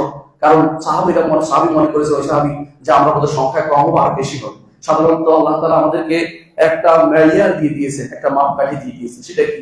আমরা যদি তারা যদি আমাদের ডবল হয় তারপর আমরা যুদ্ধ করতে পারবো, কিন্তু ডবলের বেশি হলে আমরা পারবো না, কারণ তখন আমাদের শক্তির ব্যাপার দাঁড়িয়ে যে শক্তিতে বেশি হলে অথবা আল্লাহর পক্ষ থেকে ওয়াদা আসলে, যেমন বদরের যুদ্ধে ওয়াদা এসেছে, সেই জন্য আমরা সেই যুদ্ধ করেছি। এরপরে আল্লাহ তাআলা আমাদের তাকফীর করে দিয়েছেন, হালকা করে দিয়েছেন, যে তোমরা অন্তত ডবল না হলে ডবলের বেশি হলে তোমাদের ওজন আছে। এরা তো যুদ্ধ করা যাবে না তা না, যুদ্ধ করা যাবে, কিন্তু আমাদেরকে দূরে থাকা, যুদ্ধ থেকে দূরে থাকার ওজন আছে, এটা আমাদেরকে জানিয়েছে। এই শিক্ষার কারণে হয়তো কোনো সাহাবী বলছি, ইয়া রাসূলুল্লাহ আমরা কি কম হবো? এই কম দিয়ে ইসলাম কোনদিন জয় বিজয় নির্ধারিত হয় না। ইসলামের জয় বিজয় নির্ধারিত হয় অস্ত্র দিয়েও না, ইসলামের জয় বিজয় নির্ধারিত হয় ঈমান এবং আকীদা দিয়ে। ঈমান, আকীদা এবং মানহাজ যদি বিশুদ্ধ না হয়, তাহলে আপনি যত বেশি মানুষের হন না কেন, আপনার দ্বারা কোনদিন ইসলামের উপকার হবে না। আপনি যখন জানতে পারবেন না আপনার বন্ধু কারা শত্রু কারা, আপনি কাফেরদের দস্তরখানে বসে খাবেন, আর যারা ইসলামের মধ্যে বিভিন্ন ফিরকা আছে, যারা বিভিন্ন ফিরকা দ্বারা ইসলাম থেকে দূরে সরে গেছে, অনেক কিছু থেকে দূরে সরে, ইসলামের নীতি থেকে দূরে সরে আছে, তাদের কাছে গিয়ে ধর্ণা দিবেন, আপনি তো আপনার জন্য বিজয় আসবে না। তারা কোনদিন এই শিয়াদের দ্বারা কোনদিন বিজয় হয়নি ইতিপূর্বে, আজও হবে না। আপনি তাদের কাছে গেছেন সাহায্য চাইতে, আপনার সাহায্য কোনদিন আসবে না। আল্লাহর পক্ষ থেকে সাহায্য আসতে হলে আপনাকে অবশ্যই সে যারা আল্লাহকে সাহায্য করে তাদেরকে সাহায্য করবে, আল্লাহর দ্বীনকে যারা সাহায্য করবে, ঈমানদারদেরকে সাহায্য করে, আকীদা ও মানহাজে যারা পরিপূর্ণ, তাদের সাথে যারা থাকে তাদেরকে আল্লাহ তাআলা সাহায্য করবেন, সকলকে আল্লাহ তাআলা সাহায্য করেন না। এজন্য মুসলিম উম্মাহ আর অনেক তাদের সংখ্যা প্রায় 1.5 বিলিয়ন বেশি, তারপরেও তাদের সাহায্য আসছে না। কারণ এই জন্য যে আমরা রাসূল যেটা বলেছেন, ইল্লা আন্নাকুম গুযাইসাইল, তোমরা হবে খড়কুটো, সেই সমস্ত খড়কুটোর মতো বানে যেগুলি ভাসিয়ে নিয়ে আসে। আশ্চর্য জিনিস হচ্ছে, আপনারা জানেন খড়কুটো ভাসতে থাকে, খড়কুটোর কোনো গোড়া থাকে না। এর অর্থ হচ্ছে তারা সব কিছু গ্রহণ করে। আমরা আজ ইউরোপিয়ানদের সমস্ত কালচার গ্রহণ করেছি, এমনকি পোশাকে আশাকে গ্রহণ করেছি, সন্তান সন্ততি পড়ানোর ঘরে গ্রহণ করেছি, নারীদের শিক্ষার ব্যবস্থায় গ্রহণ করেছি, আমাদের ঘরের মধ্যেই তাদের সমস্ত কালচার গ্রহণ করে বসে আছি। আমাদের সন্তানরা ওই সমস্ত দেশে গেলে খুব খুশি হয়। আমাদের সন্তানরা, আপনাদের অনেকেই ওই সমস্ত দেশে সন্তান পড়ার জন্য কেউ পাঠায়, কেউ সেখানে অবস্থানের জন্য পাঠায়। এর অর্থ হচ্ছে আপনার কাছে আদর্শ হচ্ছে ইউরোপ এবং আমেরিকা। আপনার নিজের কোনো স্থিতি বলতে কোনো কিছু নেই, পদযুগলের সামান্যতম আপনার কোনো বল নেই, আপনি এখন খড়কুটোর মতো দেশে বেড়াচ্ছেন। খড়কুটো আরেকটা জিনিস হচ্ছে যে কোনো মূল্য নেই, আপনি এখন মূল্যহীন। আপনাকে তারা মূল্যবান মনে করলে আপনি মূল্যবান হন। কোরআন এবং হাদিস দিয়ে আপনি মূল্যবান হতে চান না, হুজুরদেরকে মোল্লা বলেন, আপনি তো ওনাদেরকে স্যার বলেন, অর্থাৎ আপনি হুজুরদের অপমান করে কথা বলেন। আর যখন ইউরোপ আমেরিকাতে পড়ে আসে, সেটা আপনার কাছে সম্মানিত ব্যক্তি হয়ে দাঁড়ায়, বিশেষ অমুক সাহেব আসছে, তার জন্য বিশেষ ব্যবস্থাপনা আপনি করেন। আপনার মন মানসিকতা, পড়াশোনা মন মানসিকতা, আপনি নিজেকে এখনো ইসলামের ভিতরে পরিপূর্ণ রাখতে পারেননি। আপনার ওয়ালি হচ্ছে ইউরোপ আমেরিকা, আপনার ওয়ালি হচ্ছে কাফের মুশরিকদের দেয়া নীতি, সেটাকে আপনি নিচ্ছেন আপনার উপর, সামান্যতম আপনি নিজের উপর কোনো ভরসা করতে পারেন না। আপনার সিদ্ধান্ত কে দেয়? আপনার দেশের সিদ্ধান্ত আমেরিকা ইউরোপ দিচ্ছে, তথাকথিত জাতিপুঞ্জ বা জাতিসংঘ, ওরা আপনার সিদ্ধান্ত আপনার উপর চাপিয়ে দিচ্ছে। আপনার রাষ্ট্র কি গ্রহণ হবে কি হবে না, এটা একটা রাষ্ট্র হবে কি হবে না, আপনার এই সিদ্ধান্ত আপনি দিতে পারছেন না, এই সিদ্ধান্ত ইউরোপ আমেরিকার লোকেরা দিচ্ছে, আপনার সামান্যতম সেখানে হাত নেই। এর অর্থ হচ্ছে আপনি এত বিলিয়ন মানুষ থাকার পরেও, আপনি এত বিলিয়নের পরেও আপনার মূল্য সামান্যতম নাই, আপনাকে জিজ্ঞাসা করা হচ্ছে না। হ্যাঁ, জিজ্ঞাসা করা হবে। আপনাদের নামধারী কিছু মানুষ থাকবে, মুসলিম নামধারী, কিন্তু কাজে তারা মুসলিম না, এমন লোকদেরকে তারা ঠিকই জিজ্ঞাসা করে, যাতে করে আপনার বিরুদ্ধে সেটাকে ব্যবস্থা নিতে পারে। এবং এর মাধ্যমে আমরা হজম করে ফেলেছি বিভিন্ন কিছু। আমাদের ভাইদেরকে ইরাকে যেভাবে মারা হয়েছে, লাশের পর লাশ রেখেছে, জীবন্ত মানুষ একটার উপর একটা রেখেছে, এবং ইউরোপিয়ান মহিলা সেখানে হাসাহাসি করেছে, সেখানকার লোকের অস্ত্র দিয়ে আমাদের ভাই বোনদেরকে অপমানিত করেছে, সেগুলো সব ভুলে গেছি। বসনিয়া হার্জেগোভিনায় কি হয়েছিল সব ভুলে গেছি, এমনকি কাশ্মীরে কি হচ্ছে সেটাও আমরা ভুলে যাই। আমরা সবাই হজম করে ফেলছি, কারণ আমাদের গোড়ায় মাটি নেই, আমাদের গাছের গোড়ায় মাটি নেই, আমরা বেঁচে চলেছি। এই ভাষাতে আরেকটা জিনিস হচ্ছে, এই ভাষা জিনিসের একটা সমস্যা কি জান, যে কোনো ছিদ্র হয় সেখানে ঢুকে যায়, কারণ সেটার তো নিজের অস্তিত্ব সেটা নাই। পাশে পানে ভেসে আসা পানি যখন দেখবেন যে একদিকে ছেড়ে দিচ্ছে, ওদিকে চলে যাচ্ছে, আবার ওদিকে ছেড়ে ওদিকে চলে যায়, অর্থাৎ তাদের নিজস্ব ঐতিহ্য, নিজস্ব জ্ঞান, নিজস্ব আলাদা কোনো অস্তিত্ব তারা রাখতে চায় না। এই জন্য আজ আমাদের মুহাম্মদ রাসূলুল্লাহ সাল্লাল্লাহু আলাইহি ওয়াসাল্লামের হাদিসটি বেশি বেশি স্মরণ করা উচিত। তিনি বলেছেন, তোমরা তোমরা হবে সে খড়কুটোর মতো, যেমনি ভাবে পানে ভেসে আসে খড়কুটো, সেরকম তোমাদের অবস্থা হবে। কেন সেটা বলে দিয়েছেন মুহাম্মদ রাসূলুল্লাহ সাল্লাল্লাহু আলাইহি ওয়াসাল্লাম। তিনি বলেছেন ওয়ালা ইয়ানজাআল্লাহু মিন সুদুরি আদুবিকুম মাহাবাতা মিনকুম, তোমাদের শত্রুরা তোমাদেরকে আগে যে ভয় পাইতো, এটা আল্লাহ তাআলা তাদের কাফেরদের অন্তর, ঈমানদের কাফেরদের অন্তর থেকে উঠিয়ে দিবেন। আল্লাহ উঠিয়ে দিবেন কেন? আমাদের কর্মের কারণে। তারা যে আমাদেরকে ভয় পেত এর প্রমাণ দেখেন। ইহুদিরা মুহাম্মদ রাসূলুল্লাহ সাল্লাল্লাহু আলাইহি ওয়াসাল্লামের যুগে এত ভয় পেত, আল্লাহ তাআলা যেন বলছেন লা আনতুম আশাদ্দু রাহবাতান ফি সুদুরিহিম আল্লাহ, আল্লাহর চেয়েও এরা তোমাদেরকে বেশি ভয় পেয়েছে। ইহুদিরা মদিনাতে 3টি বিশাল গোত্র ছিল, এর বিপরীতে মুসলিমরা এত সংখ্যায় বেশি ছিল না। তারপরেও মদিনাতে পরে মুসলিমরা বেশি হয়েছে, প্রথম তো কমই ছিল, আনসার এবং আউস এবং খাজরাজ শুধুমাত্র ছিল। তারপরেও তারা ভীত হইত মুহাম্মদ রাসূলুল্লাহ সাল্লাল্লাহু আলাইহি ওয়াসাল্লাম এবং তার সাহাবীদের ভয় পেত। অনুরূপ আল্লাহ তাআলা বলেন ওয়াকাযা ফি কুলুবিহিম আর-রুব, আল্লাহ তাআলা তাদের অন্তরে ভীতি ঢেলে দিয়েছেন। এই ভীতির অবস্থা আমরা দেখতে পাই যে শুধু মদিনাতে নয়, খায়বরেও তারা ভয় পেয়েছে মুহাম্মদ রাসূলুল্লাহ সাল্লাল্লাহু আলাইহি ওয়াসাল্লাম তার বাহিনীকে।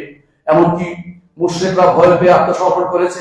এমনকি রাসূলুল্লাহ সাল্লাল্লাহু আলাইহি ওয়াসাল্লাম ইহুদিরা নাসারাদের বিরুদ্ধে তিনি যখন যুদ্ধ করতে গেছেন, তারা যুদ্ধ করতে আসে। তিনি তাবুকের যুদ্ধ গেছেন, তাবুকের যুদ্ধ আসেনি তারা। কেন আসেনি? তারা ভয় পেয়েছে মুহাম্মদ রাসূলুল্লাহ সাল্লাল্লাহু আলাইহি ওয়াসাল্লামকে। এবং সেজন্য তিনি বলেছিলেন নুসিরতু বিরাবি মাসিরাতা শাহ, 1 মাসের রাস্তার শহরের জায়গা তারা আমাকে ভয় পায়, এ দ্বারা আমার এই উম্মতকে আল্লাহ তাআলা সাহায্য করেছেন।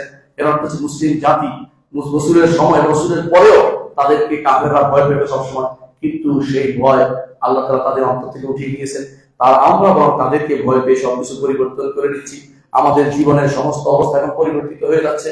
এর মূল কারণ হচ্ছে রাসূলুল্লাহ সাল্লাল্লাহু আলাইহি ওয়াসাল্লাম বলেছেন তোমাদের মধ্যে ওহান ঢেলে দেওয়া হবে। ওহান শব্দের অর্থ কি? ওহান শব্দ দুর্বলতা। কোরআন কারীমে আল্লাহ তাআলা দুর্বলতা এই শব্দটি এক জায়গায় উল্লেখ করেছেন। তিনি বলেছেন হামালাতু উম্মুহু ওয়াহনান আলা ওয়াহন, একজন মা তার সন্তানকে দুর্বলতা সহ্য করে তার পেটে ধারণ করে থাকে। কত কষ্ট হয় মায়ের ধারণ করতে, এই ওহান বলা হচ্ছে এখানে কি দুর্বলতাকে। রাসূলুল্লাহ সাল্লাল্লাহু আলাইহি ওয়াসাল্লাম বলেছেন যে তোমাদের মধ্যে ওহান আসবে। তখন সাহাবী বললেন ওহান কি জিনিস? সাহাবী বুঝে না তা নয়। সাহাবী চেয়েছেন যে দুর্বলতা বলতে কি বোঝাচ্ছে, আমরা কি শারীরিকভাবে দুর্বল না আর কোনো কিছু? রাসূলুল্লাহ সাল্লাল্লাহু আলাইহি ওয়াসাল্লাম আমাদেরকে তখন সেই অমোঘ বিষয়টি জানিয়ে দিয়েছেন যে বিষয়টির কারণে আজ আমাদের এই অবস্থা হচ্ছে। 1 নম্বর হচ্ছে হুব্বুদ দুনিয়া ওয়া কারাহিয়াতুল মউত। 1 নম্বর হচ্ছে হুব্বুদ দুনিয়া, দ্বিতীয় হচ্ছে কারাহিয়াতুল মউত। দুনিয়ার প্রীতি, দুনিয়াকে ভালোবাসা, মৃত্যুকে অপছন্দ করা। দুনিয়াকে কে না ভালোবাসে? দুনিয়াকে ভালোবাসা পোষণীয় নয়, তবে দুনিয়ার ভালোবাসা যেন আখিরাতের ভালোবাসার উপরে না উঠে। বাল তুসিরুল হায়াতাদ দুনিয়া ওয়াল আখিরাতু খায়রু ওয়া আবকা, দুনিয়ার জীবনকে তোমরা প্রাধান্য দিচ্ছ, প্রাধান্য দেওয়া যাবে না। রব্বানা আতিনা ফিদ দুনিয়া হাসানা, দরকার আছে দুনিয়া, দুনিয়াতে কাজ করতে হলে, ইবাদত করতে হলে, দুনিয়া দাওয়াত দিতে হলে দুনিয়ারও দরকার আছে। দাওয়াতের ক্ষেত্রে দুনিয়া না হলে অনেক কিছু আপনি করতে পারবেন না বর্তমান সময়ে। অর্থাৎ আপনার শত্রু যতটুকু এগিয়েছে তাদের বিরুদ্ধে আপনি যদি কোনো সেরকম অস্ত্র নিয়ে না আগান, আপনি কিন্তু যুদ্ধে জয়লাভ করতে পারবেন না, সেটুকু দরকার আছে। কিন্তু দুনিয়া বলতে যেটা নিষেধ করা হয়েছে সেটা হচ্ছে আপনি শুধুমাত্র বাড়ি ঘর বানাতে চান, শুধুমাত্র টাকার পাহাড় করতে চান, আপনি শুধু ব্যাংক দিয়ে দুনিয়া ভর্তি করে দিতে চান, কিছু মানুষদেরকে ধনী করে দিতে চান, কিছু মানুষদেরকে প্রোভাইড করতে চান। আপনার একমাত্র উদ্দেশ্য থাকে আমি কিভাবে শান্তিতে দুনিয়াতে, আরামের মধ্যে দুনিয়াতে কাটিয়ে যাব, আপনার সন্তান কিভাবে কাটবে, ভবিষ্যৎ 10 প্রজন্ম কিভাবে ধনী হবে। এমনকি কেউ কেউ এত বেশি সম্পদ লুটপাট করেছে যে এই সম্পদ সে নয় তার 14 গোষ্ঠী কেউ শেষ করতে পারবে না, এত সম্পদ চুরি করেছে। এরা হচ্ছে হুব্বুদ দুনিয়া। দুনিয়া অন্যায় ভাবে দুনিয়াকে গ্রহণ করা, ন্যায়ের মধ্যে দুনিয়া যদি এসে যায় সেটা হচ্ছে উত্তম সম্পদ উত্তম ব্যক্তির জন্য। এটাকে শরীয়তে কোনোদিন না করা হয় না বা নিষেধ করা হয়নি। কিন্তু যে সম্পদ আজ পাহাড় বানিয়েছি, হালাল থেকে না হারাম থেকে তা কোনো চিন্তা করি না, সেটাই হচ্ছে হুব্বুদ দুনিয়া। দুনিয়ার প্রীতি, দুনিয়ার প্রতি ভালোবাসা, দুনিয়ার প্রতি অতিমাত্রায় ভালোবাসা আমাদেরকে ডুবাবে। আল্লাহ তাআলা কোরআনে কারীমে বলেছেন আরাদিতুম বিল হায়াতিদ দুনিয়া মিনাল আখিরাহ, হে ঈমানদারগণ তোমরা কি দুনিয়ার জীবন থেকে সন্তুষ্ট হয়ে গেছো? আখিরাতের জীবনের প্রতি কি আগ্রহ নেই? দুনিয়ার জীবনে যে কেউ মনে করবে যে আমার আর কিছু প্রাপ্তি নেই, আমি অনেক কিছু পেয়ে গেছি, খুশি হয়ে বাগ হয়ে আরামে মসজিদে আসলেই চলবে না। আপনার মাথায় চিন্তা থাকতে হবে এটাই যে মুসলিমরা এখন কি অবস্থায় আছে, সারা বিশ্বের মুসলিমরা কত অবস্থায় গ্রহণ করছে। আপনার ভাইরা কোথাও কাপড় পাচ্ছে না গায়ে দেওয়ার জন্য, কোথাও খাবার পাচ্ছে না, কোথাও একটা গাছের নিচে কেউ আশ্রয় নিয়ে আছে, কোথাও একটা তাদের বাড়ি ঘর নেই। এমন অবস্থা আমাদের চোখের সামনে আছে। সোমালিয়াতে রাষ্ট্রটাকে প্রতিষ্ঠা করতে দিচ্ছে না, তারা ভাগ করে নিয়েছে, এক পাশে সোমালিল্যান্ড বানিয়েছে, বিনা কারণে ভাগ করে দিয়েছে। প্রত্যেকে রাজা হয়, কয়দিন পরে বলা হয় অমুক রাজা, অমুক হচ্ছে প্রেসিডেন্ট, কোনো কাজ নাই, অথচ 100% মুসলিম রাষ্ট্র সেখানে। অনুরূপভাবে ইথিওপিয়াতে, আবিসিনিয়াতে মুসলিমরাই বেশি সংখ্যাগুরু, অথচ সেখানে ক্ষমতা চালায় ইউরোপ আমেরিকান লোকেরা, তারাই সেখানে ক্ষমতাধর, যারা সেখানে খ্রিস্টান ধর্ম প্রচার করতেছে। আফ্রিকার বেশিরভাগ রাষ্ট্রই মুসলিমরা সংখ্যাগুরু, তারপরেও সেখানে চালাচ্ছে ইউরোপ আমেরিকার রাজত্ব চলতেছে, সেখানে খ্রিস্টানদের রাজত্ব চলতেছে। মুসলিমদের দেশে, বাংলাদেশ এবং এই সমস্ত দেশেই মুসলিমদের শাসন কি আসলে আছে কি, এটা আপনারা বুঝে দেখবেন। এখানে কাদের শাসন চলতেছে, কাদের খুশি করার জন্য দিন রাত্রি 24 ঘন্টা আমরা উড়ে বেড়াই, আমরা বিমান নিয়ে কাদের দেশে দৌড়াই, কাদেরকে কথা বলে আসি, তাদেরকে সিউরিটি দিয়ে আসি যে এই দেশে ইসলাম প্রতিষ্ঠিত হবে না, এরকম সিউরিটি অনেকে দিয়ে আসে ভিতরে ভিতরে কাফেরদের কাছে। আমি বলছি না আমরা দিয়ে আসছি, অনেকে দিয়ে আসতেও পারে, আপনি হয়তো জানেন না, কারণ তারা ইসলাম কেউ চায় না, তাদের লোকদেরকে সবাই এই সমস্ত জায়গায় প্রোভাইড করতে চায়। মুসলিমরা কখনো এরকম হতে পারে না। মুসলিমরা দুনিয়ার জীবনকে নিয়ে সন্তুষ্ট প্রকাশ করতে পারে না। দুনিয়া তারা মনে করবে তাদের সবকিছু আখিরাতমুখী, যতক্ষণ পর্যন্ত আখিরাতমুখী না হবে ততক্ষণ পর্যন্ত আপনার ঈমান অপূর্ণাঙ্গ হয়েছে, বিশ্বাস করতেই হবে। কোরআনে কারিমে আল্লাহ তাআলা বলেছেন, ইন্নাল্লাযীনা লা ইয়ারজুনা লিকাআনা, নিশ্চয়ই যারা অর্থাৎ কাফের কারা, মুশরিক কারা এবং গুনাহগার কারা, এরা হচ্ছে ওই সমস্ত শ্রেণী যারা আল্লাহর সাথে সাক্ষাতের আশা করে না। আল্লাহর সাথে সাক্ষাতের আশা বিষয়টি খুবই গুরুত্বপূর্ণ। মুহাম্মদ রাসূলুল্লাহ সাল্লাল্লাহু আলাইহি ওয়াসাল্লাম বলেছেন, যে কেউ আল্লাহর সাথে সাক্ষাতের আশা করবে, আল্লাহও তার সাথে সাক্ষাতের আশা করবে। আর যে কেউ আল্লাহর সাথে সাক্ষাতের আশা করবে না, আল্লাহ তাআলা তার সাথে সাক্ষাৎ পছন্দ করবে না। এর অর্থ হচ্ছে আমরা সবাই আল্লাহর সাথে সাক্ষাতের আশা করি। ঈমানদার মানে এই সাক্ষাৎ অর্থ হচ্ছে জান্নাতে প্রবেশ করে আল্লাহকে দেখা। এটুকু পর্যন্ত আমাদের ঈমানকে রাখতে হবে যে আমি জান্নাতে আল্লাহর সঙ্গিত হব। এইটা যদি কেউ থাকে দুনিয়াতে অন্যায় করতে পারে না। ওয়ালিমান খাফা মাকাম রাব্বিহি জান্নাতান, আল্লাহর সামনে দাঁড়াতে হবে কেউ মনে করলে আল্লাহ তার জন্য দুটি জান্নাত রেখেছেন। আমরা তো সেটা মনে করি না। অন্যায় যারা করে আল্লাহর সামনে দাঁড়াতে হবে এই চিন্তাটা মাথা থেকে চলে যায়, যে অন্যায় অনবরত করে যাচ্ছি, হালাল হারামের চিন্তা না করে কোনোভাবে হিলা করে কোনো বাহানা করে হারামটাকে কোনোভাবে নেওয়া যায় কিনা সে চিন্তায় বিভোর আছে। আমরা আল্লাহর সাথে সাক্ষাতের আশা আসলে করছি কিনা নিজেকে প্রশ্ন করব। এরপর আল্লাহ তাআলা বলেছেন, রাদু বিল হায়াতিদ দুনিয়া, দুনিয়ার জীবন নিয়ে তারা সন্তুষ্ট হয়ে গেছে, অর্থাৎ সালাস, আমার সব প্রাপ্তি শেষ, আমার ছেলে এসপি, আমার ছেলে ডিসি, আমার ছেলে অমুক চাকরি করে, থানার ওইটা হয়েছে, বা অমুকখানে আমার ছেলে চেয়ারম্যান হয়েছে, এখন আমার সন্তুষ্টি আর কিছু নাই। উনি এখন বহুত সন্তুষ্ট, এই মুহূর্তে তিনি এখন হজে চলে গেছেন, হারাম টাকা দিয়ে হজ করে চলে আসছেন, তার কোনো চিন্তা নাই, মনে করছেন একটা করে ফেললেই হলো। এটা হচ্ছে রাদু বিল হায়াতিদ দুনিয়া, দুনিয়ার জীবন নিয়ে সন্তুষ্ট হয়ে গেছে। আপনার ছেলে মসজিদে আসে কি না এটা আপনার প্রশ্ন আসে না। আপনার ছেলে জামাত সালাত আদায় করে কিনা আপনার প্রশ্ন আসে না। আপনার ছেলে দাড়ি রেখেছে কিনা এই প্রশ্ন আসে না। আপনার ছেলে দ্বীন মানে কিনা এই প্রশ্ন আপনার আসে না। কেন আসে না? আপনি নিজের সেটা করেন না, আপনি এটা পছন্দ করছেন না। আমার নবীর কি দাড়ি ছিল? অবশ্যই ছিল। আমার সাহাবায়ে কেরামের দাড়ি ছিল। আমাদের ইমামদের দাড়ি ছিল। দাড়ি কাপানো এটা কখন আসলো? দাড়ি কাপানো মুসলিমদের মধ্যে কোনোদিনই ছিল না। সম্রাট আকবরের সময় দাড়ি কামানো শুরু হয় আর এখন পর্যন্ত চলছে। অর্থাৎ যারা মনে করে আকবরের অনুসরণ করে তারাই সেটা করে, যারা খ্রিস্টান ইহুদি নাসারা অনুসরণ করে তারাই সেটা করে, কাফিরদের অনুসরণ সেটা করতে পারে। মুসলিমরা কখনো কোনো দিক থেকে ঈমানদারদের সুরত পরিবর্তন করার অনুমোদন করে না। মুহাম্মদ রাসূলুল্লাহ সাল্লাল্লাহু আলাইহি ওয়াসাল্লামকে আপনি যদি আদর্শ মেনে থাকেন, আপনাকে অবশ্যই প্রত্যেকটা বিষয়ে তার অনুসরণ করতে হবে। দুনিয়ার জীবনে আপনার সন্তান সন্ততি যা পেয়েছে এটা আপনি সন্তুষ্ট প্রকাশ করতে পারবেন না। আপনাকে দ্বিনী ভাবে আপনার সন্তান কি পেয়েছে তার উপর আপনাকে সন্তোষ প্রকাশ করতে হবে। আল্লাহ তাআলা তাকে বলছেন ওয়াতমাআন্নু বিহা। আর 3 নম্বর কাজ এটা করে কাফের মুশরিকরা এবং গুনাহগাররা কি করে? ওয়াতমাআন্নু বিহা, দুনিয়া নিয়ে একদম সন্তুষ্ট, খালাস আলহামদুলিল্লাহ আমার সব পেয়ে গেছি। না, এটা ঈমানদারের কাজ হতে পারে না। ঈমানদার কখন সন্তোষ প্রকাশ করবে? ইমাম আহমদ ইবনে হাম্বলকে জিজ্ঞাসা করা হয়েছিল, কখন আমি মনে করবো যে আলহামদুলিল্লাহ আমি খুব ভালো অবস্থা আছি? তিনি বললেন, যখন জান্নাতে একটি পা রাখবে। দ্বিতীয় আগ পর্যন্ত ঈমানদার নিজেকে পরিপূর্ণ সন্তুষ্ট হতে পারবে না, কারণ সে জানতে পারে না কখন তার ঈমান চলে যায়, কখন সে কুফরিতে লিপ্ত হয়ে যায়, কখন তার সন্তান চলে যায়, কখন সন্তান নষ্ট হয়ে যায়। সবসময় সে ভীত সন্ত্রস্ত থাকবে, খাউফুন ওয়া তামাআ, ভয়কে আগে রাখবে এবং আশাও থাকবে আল্লাহ আমাকে ক্ষমা করে ঈমান এনেছি বলে। এই জিনিসগুলো ঈমানদার সবসময় এই জন্য অসন্তুষ্ট থাকতে পারে না। ওয়াল্লাযীনা হুম আন আয়াতিনা গাফিলুন, আর এই কাফের মুশরিক এবং এই গুনাহগারদের 4 নম্বর যে কাজটি সেটা হচ্ছে 5 নম্বর কাজটি হচ্ছে তারা আল্লাহর আয়াত সম্পর্কে গাফেল। আয়াত শারঈয়া শরঈ যে সমস্ত আয়াত আছে কোরআন এবং হাদিস এগুলি থেকে তারা কাফের, এবং আয়াত কাউনিয়া প্রাকৃতিক নিদর্শন সমূহ সেগুলি থেকে কাফের। প্রাকৃতিক নিদর্শন দেখতেই পাচ্ছেন আপনারা, এলাকার পর এলাকা পুড়ে গেছে। এগুলো আপনি পড়ার নাই, আল্লাহর পক্ষ থেকে আযাব এসেছে। আপনি মনে করেন না যে আপনি কিছু করতে পেরেছেন, না, আপনি করেন নাই বলেই আল্লাহর পক্ষ থেকে আসছে। আপনি করলে আপনার লাভ হতো, জিহাদ হতো, আপনি সেটা করা সম্ভব না দেখে আল্লাহ তার নিজের পক্ষ থেকে তাদেরকে শাস্তি দিয়েছেন। কিন্তু এই শাস্তি সবসময় তিনি দেন না, আপনার উপরেও সেরকম শাস্তি আসতে পারে। আপনি মনে রাখবেন, আপনি যদি কোনো আল্লাহর দিন থেকে দূরে সরে যান, আপনাকে সহসে শাস্তি আল্লাহ তাআলা আমাদের দেশেও দিতে পারে। আল্লাহর কাছে শুধুমাত্র এই জন্য ক্ষমা চাইবেন এবং আল্লাহর কাছে আশ্রয় চাইবেন, তিনি যেন আমাদেরকে সেরকম শাস্তির মধ্যে না ফেলেন।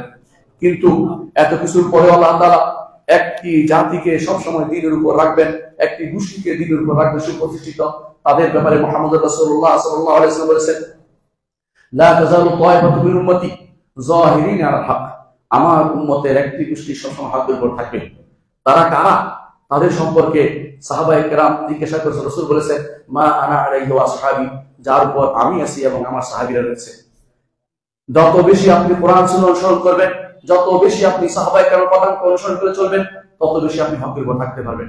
আর যত বেশি নব্য মতবাদগুলো, নব্য কোন নেতা বা চিন্তাবিদের পথে চলবেন, আপনি তত বেশি পথভ্রষ্ট হবেন। আপনাকে এই জন্য সাহাবায়ে কেরামের নীতি অনুসরণ করে চলতে হবে। সাহাবায়ে কেরামের নীতি যারা অনুসরণ করে তাদেরকেই বলা হয় সালাফি, এবং সাহাবায়ে কেরাম হচ্ছে আমাদের সালাফ। তাদের দিকে নিজেদেরকে সম্পৃক্ত করে আমরা যদি সালাফি হতে না পারি, কর্মে, বিশ্বাসে এবং আমাদের সমস্ত আমলের চিন্তা চেতনা, তাহলে আমরা কিন্তু কখনো সফল হতে পারবো না, আমরা ক্ষতিগ্রস্ত হয়ে যাবো। এবং আমাদেরকে যদি কোনো সেই কয়েকটা অন্তর্ভুক্ত হতে হয়, আমাদের দ্বীন সম্পর্কে জানতে হবে, আকীদা সম্পর্কে জানতে হবে, সুন্নাহ সম্পর্কে জানতে হবে, মানহাজ সম্পর্কে জানতে হবে, এবং আমাদেরকে জানতে হবে পূর্বসূরি ইমামরা কোন পথে চলেছেন, আমরা কোন পথে চলেছি। আমরা কি সমস্ত জায়গাতে, বাজারে যখন যাই, আমরা মাঠে যখন যাই, আমরা যখন কথাবার্তা বলি, আমরা যখন চাকরি করি, আমরা বিভিন্ন কর্মে নিজেকে লিপ্ত করি, আমাদের মসজিদে, আমাদের ইবাদতে, সব জায়গাতে আমরা কি পূর্বসূরিদের পথে চলেছি নাকি নতুন কোনো পথ আবিষ্কার করেছি, এই বিষয়টি আমাদেরকে অবশ্যই জানতে হবে। এই জন্য এই পথে যত তাড়াতাড়ি ফিরে আসতে পারি, তত আল্লাহ তাআলা আমাদেরকে বিজয় দিবেন।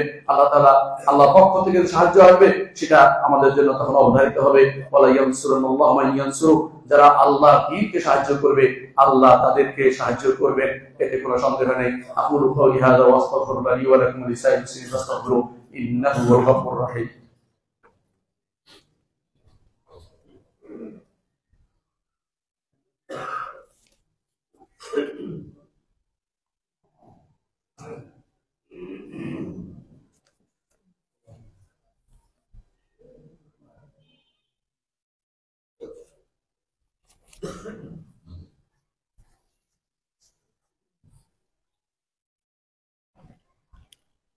إن الحمد لله نحمده ونستعينه ونستغفره ونعوذ بالله من شرور أنفسنا ومن سيئات أعمالنا من يهده الله فلا مضل له ومن يضلل فلا هادي له وأشهد أن لا إله إلا الله وحده لا شريك له وأشهد أن محمدا عبده ورسوله।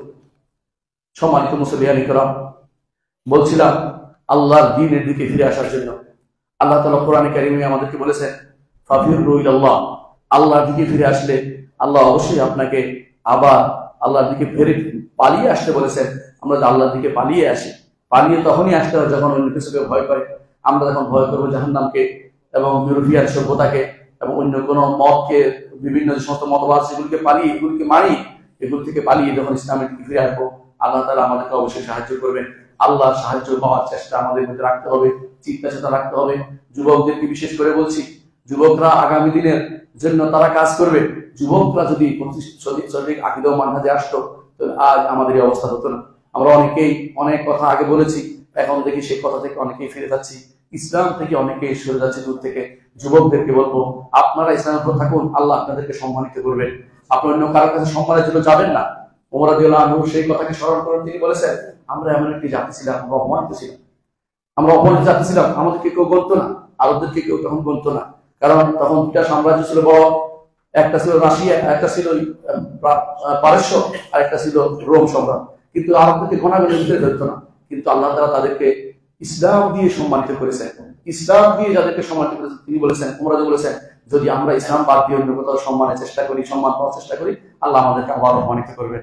সেই জন্য আমাদের উচিত ইসলামের দিকে ফিরে আসা, ইসলাম দিয়ে নিজেকে সম্মানিত ঘোষণা করা। আমি ইসলাম নিয়ে সম্মানিত, ইসলামের বাইরে কোনো নীতি, কোনো পথ, কোনো মত, কোনো কিছুই গ্রহণ করবো না, এই চিন্তা আমার থাকতে হবে। যুবকদের এবং সবাইকে আমরা বলছি সেটা করার জন্য। আল্লাহ আমাদের তৌফিক দান করুন। আলা ওয়া সাল্লু আলা সাইয়্যিদিল বাশারিয়্যা মুহাম্মাদিন।